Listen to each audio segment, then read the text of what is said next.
Baik, di sini saya akan membahas mengenai fisiologi tumbuhan. Yang akan saya jelaskan di sini adalah pertumbuhan primer dan juga pertumbuhan sekunder. Yang pertama di sini harus kita ketahui apa itu pertumbuhan primer.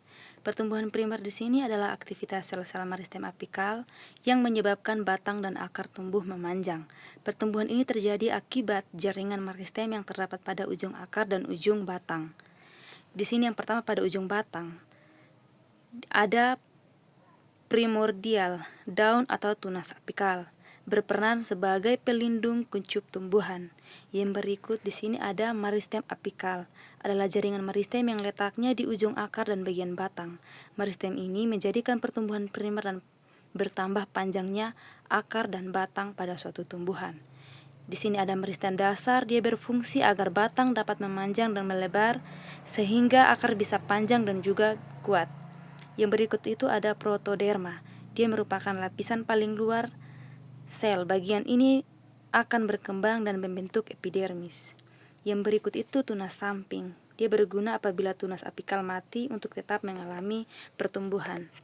Yang berikut di sini ada prokambium. Dia berfungsi untuk mengalirkan makanan yang terbentuk hasil fotosintesis dalam floem, sedangkan air dan garam-garam mineral dialirkan dalam xilem. Berikut ada ujung batang. Untuk bagian bawah yang berbentuk seperti runcing, dia merupakan tudung akar atau kaliptra. Bagian ini melindungi akar saat menembus tanah. Zona pembelahan sel meliputi meristem. Yang berikut di sini zona pemanjangan adalah daerah di mana sel-sel mengalami pemanjangan sehingga akar bertambah panjang dan juga besar.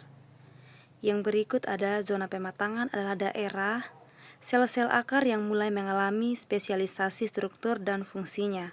Zona pematangan bisa juga disebut zona diferensiasi atau zona pendewasaan. Dari zona diferensiasi ini muncul rambut akar. Rambut akar di sini berfungsi untuk memperluas penyerapan air. Hubungan antara jaringan pembuluh, batang, dan juga daun. Keduanya itu memiliki pengertian, fungsi, dan unsur-unsur penyusun yang berbeda. Namun keduanya saling bekerja sama untuk menunjang pertumbuhan perkembangan pada suatu tanaman. Yang berikut adalah pertumbuhan sekunder. Pertumbuhan sekunder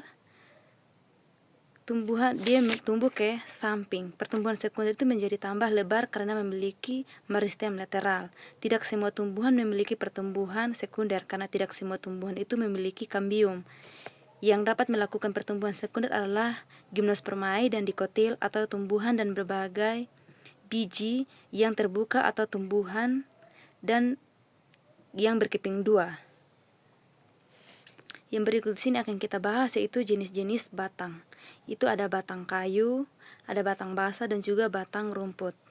Kalau batang berkayu itu dia memiliki ciri-ciri keras, memiliki kambium, dan batangnya bertumbuh besar, dan juga umumnya pohon itu tinggi dan juga besar. Sedangkan pada batang basah, dia ciri-cirinya lunak, berair, dan juga pendek. Contohnya seperti sayur-sayuran. Di sini ada batang rumput. Ciri-cirinya batang rumput itu tidak berkayu, memiliki ruas-ruas yang nyata dan berongga, serta umumnya dia pendek. Sekian yang dapat saya sampaikan. Terima kasih.